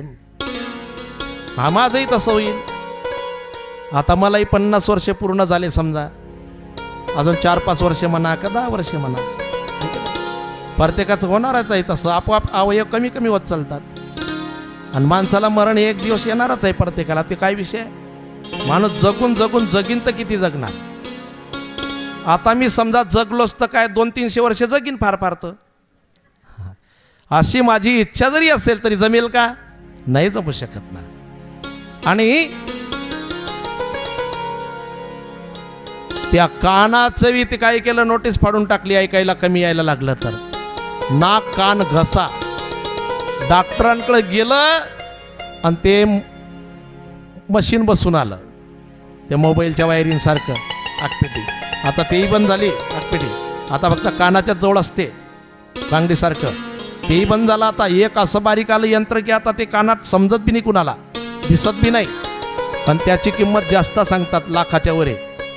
आम्ही घेईन तर तेच घेईन बरं का. असो प्रत्येकाचा विषय हा आहे की नाही. आणि नंतर देवाने एक नोटीस पाठवली, सफेद बाल आहे की नाही. आणि हे नोटीस तर प्रत्येकाने फाडून टाकली हो सफेद बाल आहे की नाही. हा लागेच काली मेहंदी आहे की नाही. त्याच्यात आता शॅम्पू आले, काही झालं ना, काही झालं बरं का. हो पण तरी सुद्धा ते चुकू शकत नाही. ह्या आपल्याला माहिती आहे बदल केलं, तसं त्याला माहितीच आहे ना, आहे की नाही. म्हणून दशरथ राजांनी विचार केला की आता आपण मुलांच्या स्वाधीन करावं राज्य, आणि आपण निवृत्त होऊन जाऊ संसारातून. पण ते दशरथ राज्य होते आणि ज्यांना राज्यावरती बसवण्याचा निर्णय घेतला ते राम होते. दशरथ राजाला माहिती होतं की एका शब्दामध्ये हा 14 वर्षे वनवासात सुद्धा जाईल, एवढं आज्ञेचं पालन करेल. आता तुम्ही तसं नको कर जा, मी धीरे सांगतो, कोणाला ऐकू जाऊ देऊ नका बरं का. हो दशरथ राजासारखं एवढं नको करा तुम्ही. आता हा काहीतरी जवळ ठेव जा, काहीतरी जवळ ठेव जा. हा बाकीची शेती त्यांना द्यायची, पण तुम्ही जोडप्यार जोड एक हिस्सा तरी ठेवायचा, चौथा, म्हणजे तेवढं तुमचं जमते आहे की नाही. हा ते बी म्हणतील बा जे आईवडिलांना वागवतील तो हिस्सा तो घेईल. हां आणि सुनबाईला भीती राहील की नाही चांगलं खायला द्या, व्यवस्था ठेवा, तर हे शेती दुसऱ्याला जाईल, हे दुसऱ्याकडे जाईल आहे की नाही. लाईन लागतेस ना. हा नाही काही ना तर एखादा फ्लॅट तरी नावावर ठेवा, फ्लॅट नसेल समजा तर एखादा गोठा तरी ठेवा. आणि ते बी ठेवलं नसेल समजा तुम्ही सर्व नावाचा करून दिला असेल त्यांच्या, तर नुसते बँकेच्या पुस्तकं घरात ठेवा, सर्व बँकेचे खाते खोलून ठेवा, फक्त 2000 सगळे बँक, आणि त्याला फक्त पुस्तकं दाखवत जाते, याच्या देखत 5 जा मस्त. तेवढ्यानं का वैना लाईन लागीन की काहीतरी आहेच अजून आहे की नाही. पण पूर्ण दिलं की हुकलं समजा. आता प्रत्येकाचा विषय, काही कोणाचा भरोसा नाही. हा आई रे बेमान दुनिया, आई रे बेमान दुनिया, आई रे बेईमान दुनिया, आई रे बेईमान दुनिया, आई रे बेमान दुनिया, आई रे बेमान दुनिया, आई रे बेईमान दुनिया, आई रे बेईमान दुनिया, आई रे. माता पिता को कोई नहीं माने, माता पिता को कोई नहीं माने, औरत को बहुमान, आई रे आई रे आई रे आई रे आई रे बेमान दुनिया, आई रे बेमान दुनिया, आई रे बेईमान दुनिया, आई रे बेईमान दुनिया, आई रे. कारण दुनिया कशी आहे आता, बेमान आहे. हा बेमान दुनिया आहे. हा पण सरकारनं एक चांगलं केलं, समजा कुणी नेम काढला असेल तर चांगला काढला, तो धन्यवाद त्यांना. मला माहिती नाही कुणी काढला तर, कारण माझा तो एवढा विषय नाही, माझ्या ते लक्षात बी राहत नाही. पण श्रावणबाळ योजना काढली ना ते एक चांगली झाली आहे की नाही? हो चांगलं आहे ते असो. कारण दशरथ राजांना माहिती होतं की राम आपला आज्ञेचं पालन करेल म्हणून सर्व दिलं. असं एक आमच्या कथेमध्ये आलं. मग एक दिवस विचारलं मी, म्हणलं परिचयाचे बाबाही विचारावं. खोलीमध्ये बोलवलं, विचारलं. म्हणे महाराज तुम्ही कोणाकडे राहतात? म्हणलं हरिभुकडे राहतो बा. हा बरं. तसं मी त्या गावाला ज्यांच्याकडे राहायचो ना त्यांचं नाव सांगितलं. आणि या म्हटलं पण कोणी नसताना या. म्हणलं बरं. त्यांनी असं म्हटलंय नाही. म्हटलं बाबा तुम्ही रडता का हो? कथेमध्ये काय वाक्यावर रडतात तुम्ही? म्हणे महाराज दशरथ राजांचा ते प्रसंग आला ना की मला रडू येतं की मी सुद्धा 4 मुलांचा बाप होतो. मलाही असं वाटायचं की आपण दशरथ आहे आणि हे आपले राम, लक्ष्मण, भरत आणि शत्रुघ्न आहे. मी मुलांना सर्व देऊन टाकलं महाराज. हा सर्व देऊन टाकलं. शेती वगैरे घरं दारं सर्व त्यांच्या नावाचं करून दिलं. स्वाभिमान होता मला त्यांचा की आपले मुलं आपल्याला अंतर देणार नाही. पण परिस्थिती अशी झाली महाराज, सर्व दिल्यानंतर आता मोठी सुनबाई म्हणते का आपणच सांभाळ करायचा. हा त्यांना सुद्धा जन्म दिलाय ते पाहतील. 2 नंबरची तेच म्हणते का आपलीच जबाबदारी आहे. 3 नंबरचा पाहिन. 3 नंबरची म्हणते का आपणच जबाबदारी घेतली. 4था पाहिन. आता 4था कोणाला म्हणेन? संपलं ना टेन्शन. महाराज मागितल्याशिवाय जेवण देता नाही आणि जेवणही काही व्यवस्थित राहत नाही. कपडे मडलेले बाबांचे, कोणी धुतही नाही. म्हणे काय करावं आता काय? म्हणलं बाबा तुम्हाला एक मंत्र देतो मी, पण कोणाला सांगू नका. म्हणे बादलीच्या लोकांना बी नाही. म्हणलं ते सांगलं तर चालते. म्हणलं तुमच्याकडे एक पेटी का अशी पेटी? म्हणे हाय महाराज एक पेटी, पित्तळची पेटी आहे म्हणे. आजोबा पंजोबाच्या आजची पित्तळची पेटी आहे आणि एवढी पेटी आहे म्हणे मस्त वाजवायच्या पेटी एवढी. म्हणलं नदी आहे का तुमच्या गावात? म्हणे हो आहे. म्हणलं नदीमधून एक कायम करा चिपट चिपट दगड आणा. बरोबर मस्त चिपट चिपट दगड आणायचे आणि जास्त आणा म्हटलं चांगले 1000-2000. आणि रात्री हे सर्व झोपले ना म्हटलं की मस्त ते काय करायचे ते रोजचे खडे तुमचे हां मस्त ते बरोबर जागी झोपेत असं पाहिलं की एक एक त्या पेटीत टाकायचा. टन वाजला पाहिजे आणि मोजायचा 1 2 3 4 5 एवढे सोन्याचे एवढे चांदीचे असं म्हणायचं फक्त. हां हो सोन्याचे 500 चांदीचे 2000 असं म्हणायचं फक्त. म्हणे यानं काय होईन? म्हणलं यानं लाईन लागते तुमची. फक्त पेटी कुठेही ठेवायची नाही, सोबत ठेवायची आणि चाब्या कुठेही ठेवायच्या नाही, जवळ ठेवायच्या. म्हणे हो महाराज. पण बाबांनी केलं तसं. आणले ते खडे बरोबर. ते झोपीत काही जागी मोजायला सुरुवात केली. 1 2 3 4 सोन्याचे एवढे चांदीचे एवढे. मोठी सुनबाई पाणी प्यायला जागा झाली होती. तिला ऐकू आलं 1 2 3 सोन्याचे एवढे 500 सोन्याचे हां चांदीचे एवढे. तिनं कान लावून ऐकलं ना दरवाजाला. मोठं घर होतं मधला दरवाजा. कान लावून ऐकलं. म्हातारा मोजून राहिलं ते पेटीत टणटण वाजायचं. लागे गेली ना आणि पतीला जागं केलं. म्हणे अहो उठा ना काय झोपले?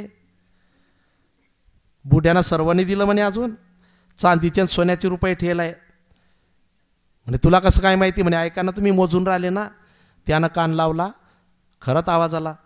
आता या दरवाजाला हे जोडपं, खिडकीला ते 2 नंबरचं जोडपं आणि अजून दुसऱ्या दरवाजाला 3 नंबरचं आणि परत खिडकीला 4 नंबरचं 4ही जोडपे ऐकून राहिले. आता सकाळ झाली. मोठी सुनबाई आली बाबाकडं. बाबा लवकर स्नान करा आणि हे मडलेले कपडे यांना घालू नका. मी नवीन ड्रेस टाकला टेलरकडं, माप देऊन या. गावात सप्ताह चालू आहे आपला, पाहुणे घेऊन येतात, चांगलं दिसलं पाहिजे. आणि असू द्या 2-1 हजार रुपये खिशामध्ये तुमच्या खर्च पाण्याला. ग्रंथ पूजन होईल तर ग्रंथावर तुम्हाला दक्षिणा ठेवावी लागेल ना. हो काल लग्न लागलं तर तुमच्या खिशात काही नव्हते म्हणून तुम्ही दिले नाही ना. मग आता हे घेऊन जा, ग्रंथ पूजनाला तरी कामात येतील. लागेच दुसरी सुनबाई आली, हे गेली.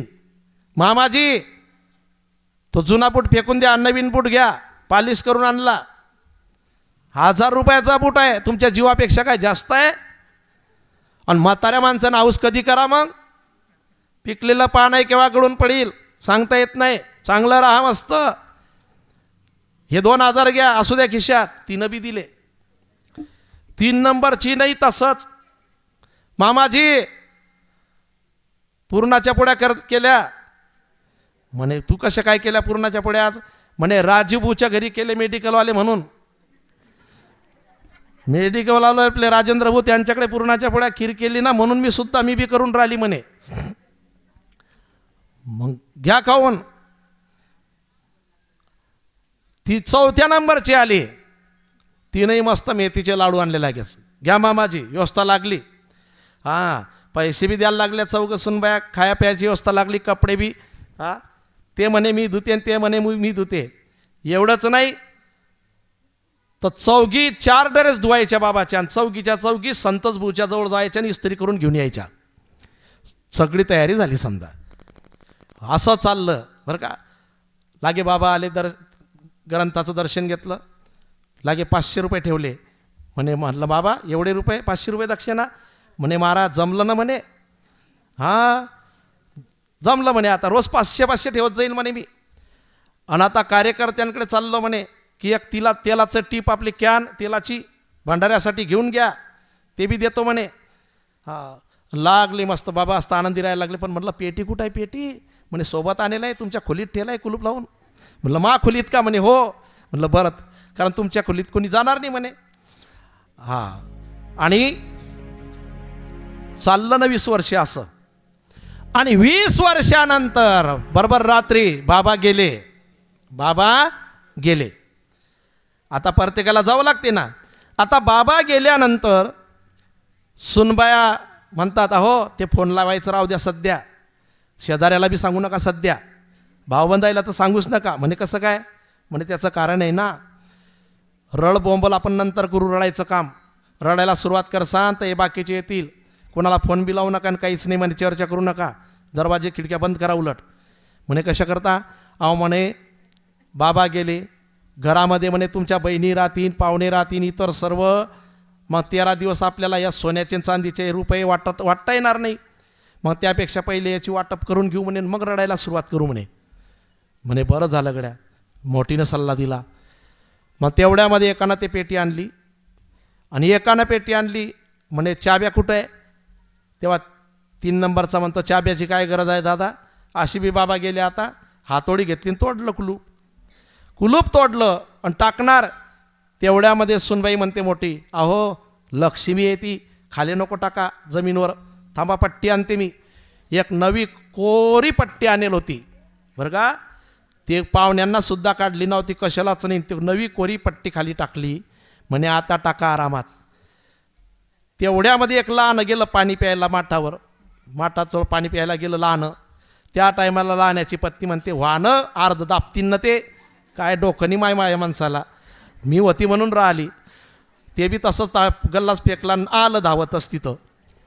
आणि जासी पेटी ते उलटी केली ना, तर त्याच्यातून चांदीचे सोन्याचे रुपये पडले आहे ना, खडे पडले खडे. त्यावेळेला त्या सर्वांनी एकमेकाच्या गळ्यात पडून रडायला सुरुवात केली, सुनबायांनी मुलांनी. पाहून बाबाची पेटी एकमेकाच्या गळ्यात पडून रडे. पाहून बाबाची पेटी एकमेकाच्या गळ्यात पडून रडे. बाबाच्या पेटीमध्ये मोठे मोठे खडे. म्हणून सांगतो की काहीतरी ठेवा, सर्वांच्या बाबतीत नाही बरं का. पण एक आहे, सासूबाईंनी सुनेला मुलीसारखं वागावं आणि मुलीने सासूला आईसारखं वागावं. सुनबाई सीता झाली पाहिजे आणि सासू ही कौशल्या झाली पाहिजे. एका हाताने टाळी वाजत नाही. एका सुनबाईच्या हातून थोडं तेल सांडलं, थोडं सांडलं टाकताना, कॅनेतून कॅटलीत काढताना सांडलं. सांडू शकतं की नाही? जा सासूने सुरू केलं सकाळपासून. आमच्या टायमाला असं नव्हतं. पावशेर तेलात 15 दिवस काढू आम्ही. अशी जर धुईदानी केली तर कसं होईन, जे आहे ते बी विकणं पडीन. सुरू केलं आणि सुनबाईनं ऐकून घेतलं बरं का, बोलली नाही. पण झालं काय, संध्याकाळी हे मावशी गेली म्हणे तुला तेल टाकता येत नाही. दुसऱ्या दिवशी तुला तेल टाकता येत नाही म्हणे. आण म्हणे मी टाकते. सुनबाई म्हणे तुमच्या हातानं टाका. आता या आजीचं वजन त्या कॅनपेक्षा कमी होतं. हिने जशी कॅन उचलली तशी ते कॅन सटकली, पुरी फरशीवर तेलच तेल, थेंब बिराला नाही त्या कॅनमध्ये. आता सुनबाई पाहते, सासू तिच्याकडे पाहते की चमचा बरं सांडलं तर आपण हिला बोललो, आता आपल्या हातून तर कॅनच सांडली, आता कसं करा. पण लागे मावशीनं मंत्रात बदल केला ना. म्हणे आजचा दिवस कोणता आहे, म्हणे आज मंगळवार आहे.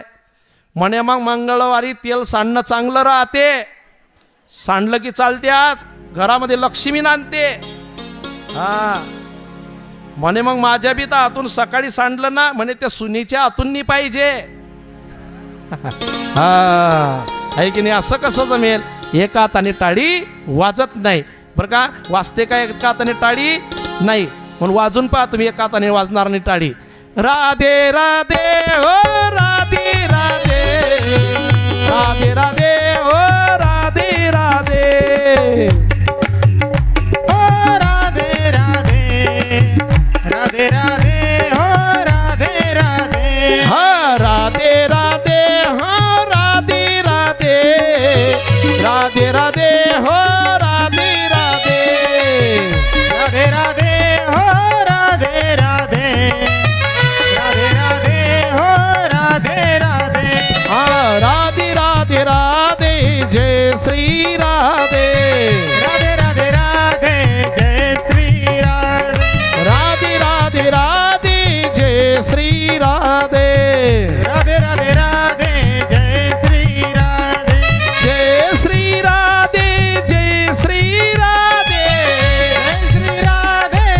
जय श्री राधे, जय श्री राधे, जय श्री राधे, जय श्री राधे, जय श्री राधे,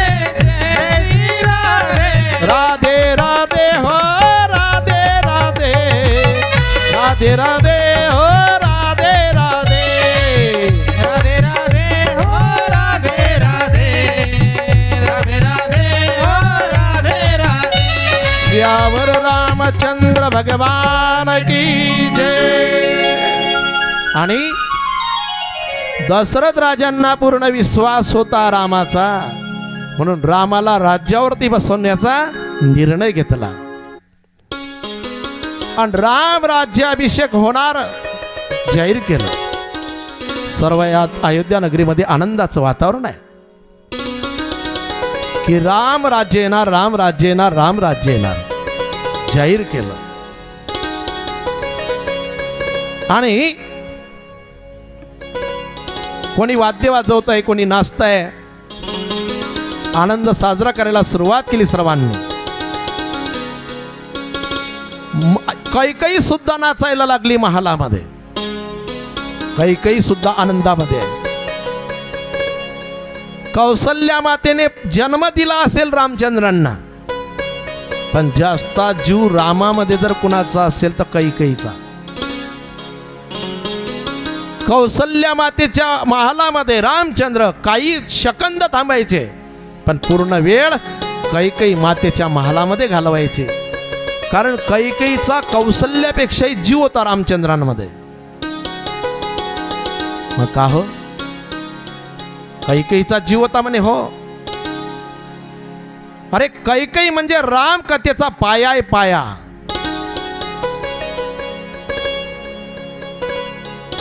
पाया आहे हा. मग कैकईच्या चरित्राला रामायणामध्ये कुठं रंग नाही दिसत.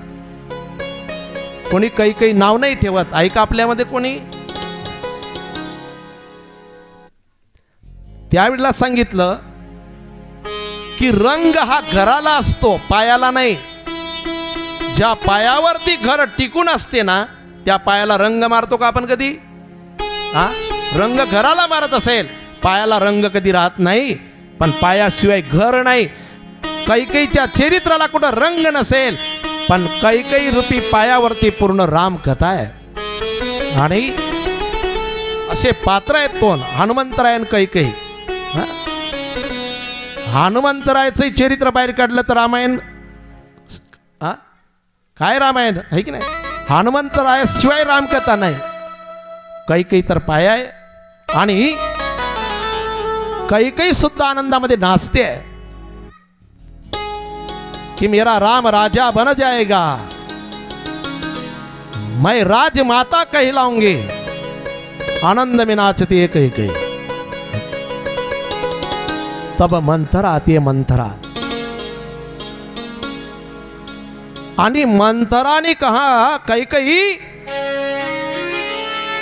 आज तो बहुत आनंद में खुशी में, आखिर बात क्या है? देख मंथरा, कल से मेरा राम राजा बन जाएगा तो मैं राजमाता कहलाऊंगी, क्योंकि राम मेरा बेटा है. तब मंथरा ने कहा अरे पगली मत बन, राम तेरा बेटा थोड़ी है, वो तो कौशल्य का बेटा है. अगर राम राजा बन जाएगा तो तू दासी कहलाएगी कौशल्य की.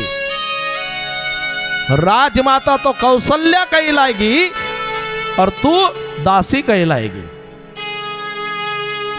तब कैकेयी ने कहा नहीं मंथरा, मेरी कौशल्या दीदी बहुत अच्छी है और मेरा बेटा राम भी बहुत अच्छा है. राजमाता तो मैं ही कहलाऊंगी. जन्म दिया है श्री राम को कौशल्या दीदी ने, लेकिन बेटा तो मेरा ही है राम. एवढा विश्वास. आणि मंथराला वाटले आता हे जमत नाही.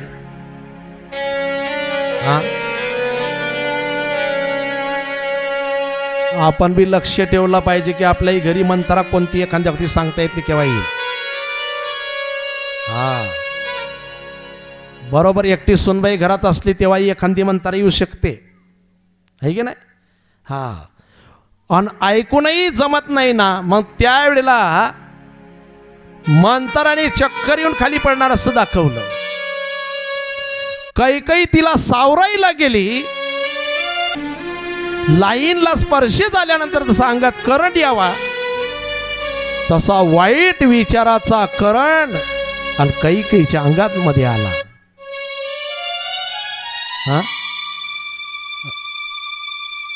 कैकेयीच्या म्हणजे मंत्राचा करण आहे की नाही. बरोबर आहे की नाही. तसं एखाद्या वेळेला वाईट बुद्धी म्हणजे मंत्रा भेटली आपल्याला, आहे की नाही. विकल्प रूपी करण शिरायला तयार आहेच समजा, वेळ लागत नाही. वाईट विचाराचा करण अंगात शिरायला टाइम लागत नाही. आणि कैकेयी म्हणाली मंथरा तुझं बरोबर आहे, आता सांग काय करू. आता काय करू सांग. तू म्हणशील तेच होईल. म्हणे एक काम कर, लहान्याला म्हणजे भरताला राज्यावरती बसव, माग असं तू दशरथांना. आधी रामाला वनवास मागू नको, प्राण सोडतील दशरथ राजे. भरताला राज्य मागायचं राहून जाईल. आधी भरताला राज्य माग आणि नंतर रामाला वनवासात पाठव. म्हणे कसं शक्य आहे. म्हणे तुला माहिती नाही का, तुझ्या स्मरणात नाही का, ज्या वेळेला दशरथ राजे ये देवाला मदत करायला जायची युद्धासाठी. दशरथ राजे देवतांना मदत करायला जायचे, युद्ध करायला, युद्ध जिंकून द्यायचे देवतांना. एवढा अधिकार होता दशरथ राजांचा. अयोध्या नगरीवरती कुणी स्वारी करेल तो भाग वेगळा, ते तर पराजितच व्हायचे, पण देवतांना सुद्धा मदत करायची.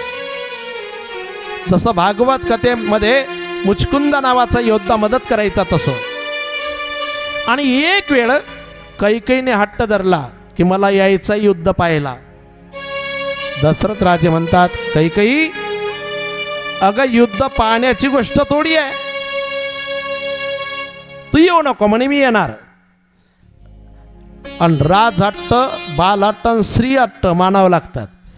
आणि काही ही बरं का लहानी आहे, आवडती आहे. सांगितलं चल. रथामध्ये काही बसली. युद्धाला सुरुवात झाली. आणि युद्ध सुरुवात झाल्यानंतर युद्ध सुरुवात झालं आणि रथाचा आक आहे ना, आक बर का, आता रथाचा आक तुटणार, चाक बाहेर निघून पडणार आणि दशरथ राजे खाली पडणार. आणि युद्ध करताना राजा खाली पडला म्हणजे पराजय झाला. डोक्यातला मुकुट जरी खाली पडला की पराजय झाला, असं होतं. डोक्यातला मुकुट युद्धामध्ये ज्याचा खाली पडेल त्याला मारायची गरज नाही, झाला त्याचा पराजय. आणि रथाचा चाक मुडल्यानंतर जर खाली पडले तर पराजय होईल. कैकेयीने मागचा पुढचा विचार केला नाही, सरळ रथाच्या चाकात हात घातला आणि रथाचं चाक सबायला आपल्या हातावरती आणि दशरथ राजांना विजय मिळवून दिला. दशरथ राजाने सांगितलं, कैकेयी तुला मी 2 वर देतो, काय मागायचं ते मागून घे. कैकेयीने सांगितलं, मी आता नाही मागत, वेळ येईल तेव्हा मागेल. रामायणातला हा विषय, कुणाला घ्या म्हटलं तरी घेतलं नाही, वेळ येईल तेव्हा. त्वरित नाही मागितलं, वेळ येईल तेव्हा. कैकेयी मातेने रथामध्ये हात घातला. आपणही एखाद्या वेळेला शेतातून समजा गाडी बैलात काही माल येत असेल, सोयाबीन म्हणा, कापूस म्हणा, काही रथाचं असं झालं समजा आपल्या गाडीचं, तर आपण बी हात घातला तर चालीन ना? हा की नाही? वाच्यार्थ वेगळा आहे, लक्ष्यार्थ वेगळा आहे. म्हणजे कैकेयीचा हात जर नसता तर युद्धामध्ये विजय मिळवता आला नसता. म्हणजे पती काही करायला गेले ना चांगलं काम, त्याच्यामध्ये पत्नीचा हात पाहिजे, म्हणजे पत्नीचं सहकार्य पाहिजे. एखाद्या दादाने कधी म्हटलं की का 1000 रुपये द्यायचे मला वर्गणी सप्ताहाला, तर ताईनं म्हटलं पाहिजे, अहो चांगला माल झाला यावर्षी, 1000च काय, आपली परिस्थिती चांगली आहे, 20-20 मजूर असतात आपल्या शेतामध्ये, देवाने सर्व दिलं आपल्याला, 1000 काय होते, 2000 द्या. काहीतरी कार्यकर्ते मंडळींचे आणि भंडाऱ्याचा कार्यक्रम, इतर खर्च होईल, चांगला आहे, द्या, दिल्यानं कमी होणार नाही. सहकार्याचं आहे की नाही? हात होता कैकेयीचा त्याच्यामध्ये, हा लक्ष्यार्थ आहे, म्हणजे सहकार्य होतं. आणि कैकेयीने रथाच्या चाकात हात घातला, त्याला कारण आहे, तिला माहिती आहे आपल्याला काही होऊ शकत नाही. ऋषी मुनी मागायला आल्यानंतर, दान मागायला आले की, कोणी दान मागायला आले ना, तर कैकेयी कधी दोन्ही हाताने असं दान करायचे नाही. सरळ हात म्हणजे दोन्ही हाताने दान करावं. पण कैकेयी काय करायची, एका हाताने दान करायची. एका हाताने दान कधी करू नये, दोन्ही हाताने दान करावं. हस्त पवित्र यदि दान पुण्यम, हात पवित्र होतात दानाने. एका हाताने दान करायचे. ऋषी मुनींनी सांगितलं, कैकेयी दोन्ही हाताने दान करायला पाहिजे, पण तू एका हाताने दान करती ना, जा, तुझा हात वज्रासारखा होईल. शाप दिला, काय दिला, तुझा हात वज्रासारखा होईल. हे कैकेयीला माहिती होतं की ऋषी मुनींनी हाताला शाप दिलेला आहे, वज्रासारखा होईल.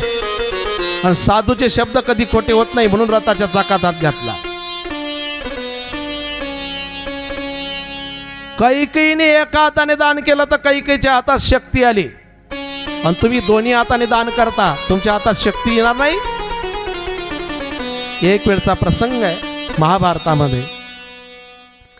कौरव पांडव भगवान श्रीकृष्ण रानामध्ये गेले फिरायला सहज. आणि रानामध्ये फिरायला गेल्यानंतर दुर्योधनाला भूक लागली. काय? दुर्योधनाला भूकही लागली, तहानही लागली. दुर्योधनाने सांगितलं, देवा परत चला, मला भूक लागली, तहान लागली. देवाने सांगितलं, दुर्योधना तुझ्या उजव्या हाताचं हे बोट आहे ना, हे बोट जिभीला लाव. दुर्योधनाने हे बोट जिभीला लावलं, त्याची भूकही गेली आणि तहानही गेली.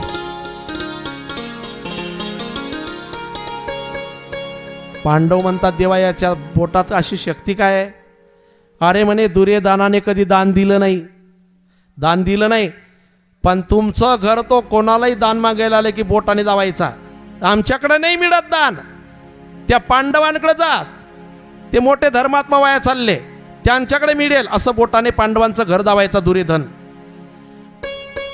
दान देणाराचं घर बोटाने जरी दावलं तरी बोटात शक्ती येते. कैकेयीच्या हातात शक्ती आली, दुर्योधनाच्या बोटात शक्ती आली दानाने. म्हणून दानाचं फल फार मोठं आहे. आणि ज्या घरामध्ये दान धर्म आहे त्या घरामध्ये कधी काही कमी पडत नाही, भरभराटी राहते त्या घरामध्ये. कधी लक्ष्मीचा क्षय होत नाही, धान्याचा तुटवडा पडत नाही. वस्त्रदान केलं तर त्या ठिकाणी वस्त्राची त्या ठिकाणी कधी बघा त्याचाही तुटवडा पडत नाही. आणि दानाचे अनेक प्रकार आहेत. काही लोक मंदिराला सुद्धा, मंदिराचं बांधकाम असलं तर दान देतात शेती, बरं का. आणि कैकेयीला 2 वर दिले होते दशरथांनी, तेव्हा मंथराने आठवण करून दिली, कैकेयी 2 वर मागून घे. कोप भवनामध्ये जाऊन बसली कैकेयी. ज्या वेळेला राणी रुसली की कोप भवन होतं एक स्पेशल, तिथं राणी जाऊन बसली की समजायचं राजाला की राग भरली. कोणी झोपलं तर नाही अजून. दशरथ राजांना सांगितलं दास्यांनी जाऊन की कैकेयी राणी रुसल्या. दशरथ राजे गेले कैकेयीच्या महालामध्ये. कैकेयी बोलत नाही. कैकेयी झालं काय तुला? मला काय होणार? माझं काही चुकलं का? तुमचं कशाला चुकेल? माझंच चुकलं ना. तुमचा माझ्यामध्ये जीव नाही, तुमचा माझ्यामध्ये जीव नाही. कैकेयी म्हणते तुमचा माझ्यामध्ये जीवच नाही. दशरथ राजे म्हणतात का मी तुझ्याहून जीव वळवून टाकतो. आता तो वळवून टाकला जातो का? शब्द आहेत ते समजवण्याचे प्रयत्न केले. आणि झालं काय म्हणे, तुम्ही मला 2 वर दिलेले आहे पण अजून दिले नाही. म्हणे काय हरकत नाही, घे. म्हणे संकल्प सोडा. म्हणे कशा करता? तुम्ही ही संकल्प एवढ्या करता की तुम्ही नंतर नाही म्हणणार. दशरथ राजाने सांगितलं कैकेयी हे रघुकुलची रीत आहे. एकदा शब्द गेला की गेला.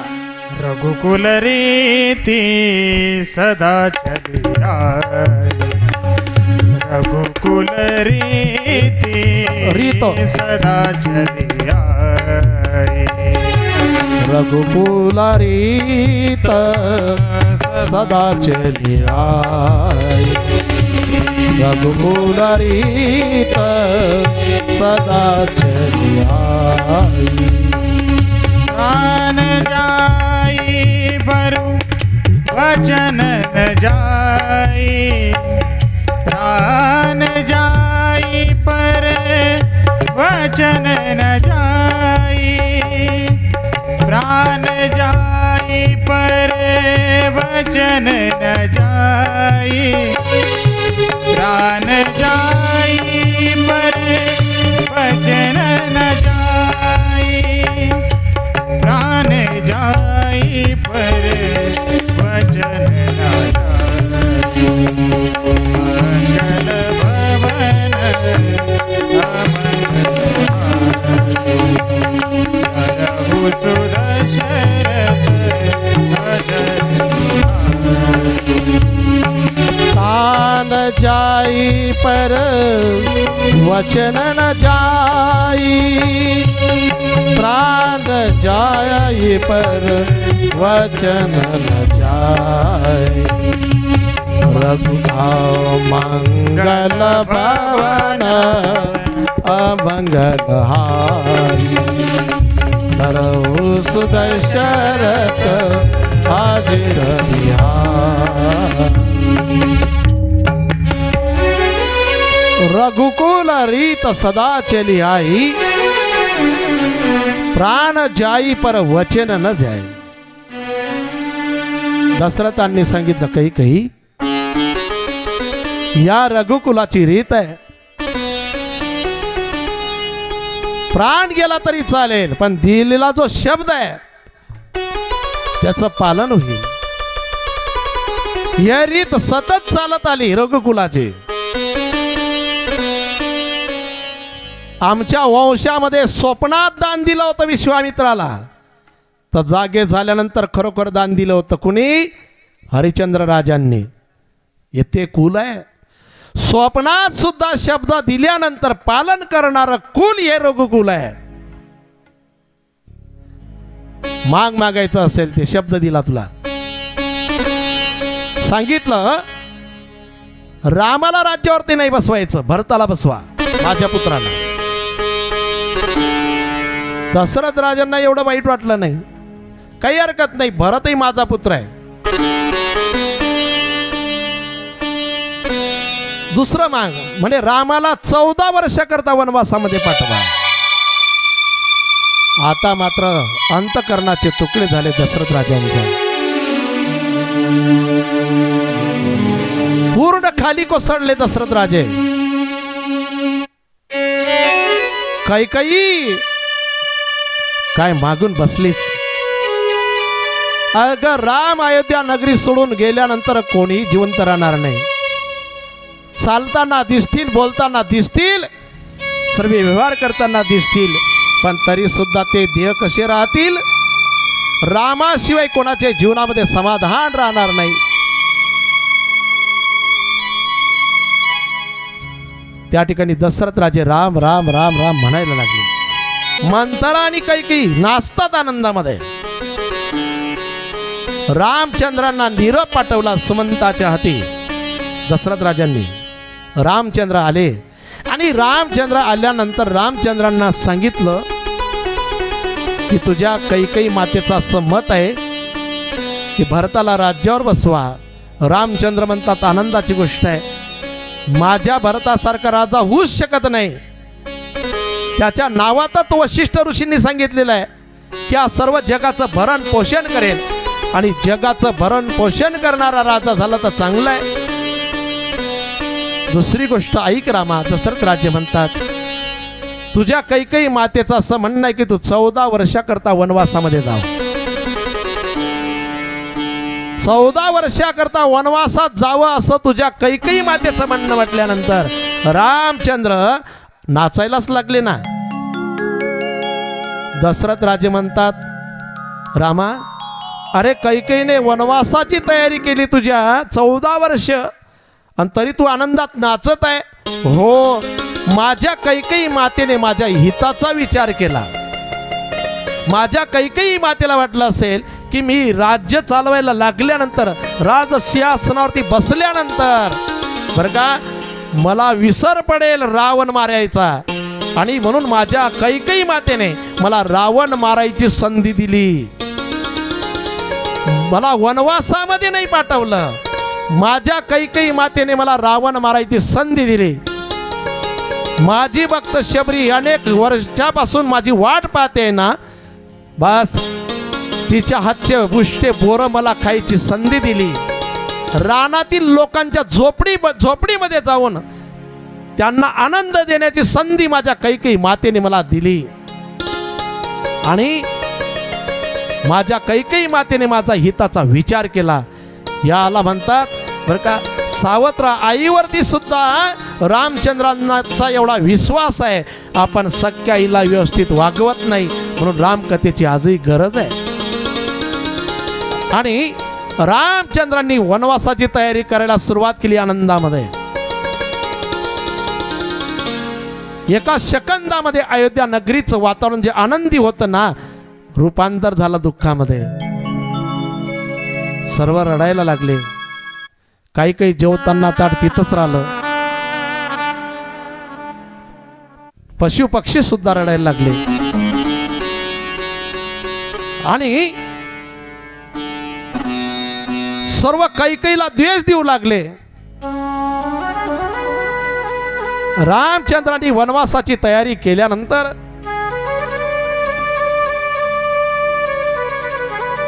वल्कल परिधान केले. वटवृक्षाचा चिक डोक्यामध्ये टाकला की आता 14 वर्ष या बालांची सजावट सुद्धा नाही करायची, कारण वनवासी माणसाला सजायचा अधिकार बिलकुल नाही. राजवस्त्र टाकून दिले, राज अलंकारही टाकून दिले. सीता मातेला कळलं. सीता माता म्हणाली, मी सुद्धा येते वनवासामध्ये तुमच्या सोबत. रामचंद्रांनी सांगितलं, सीते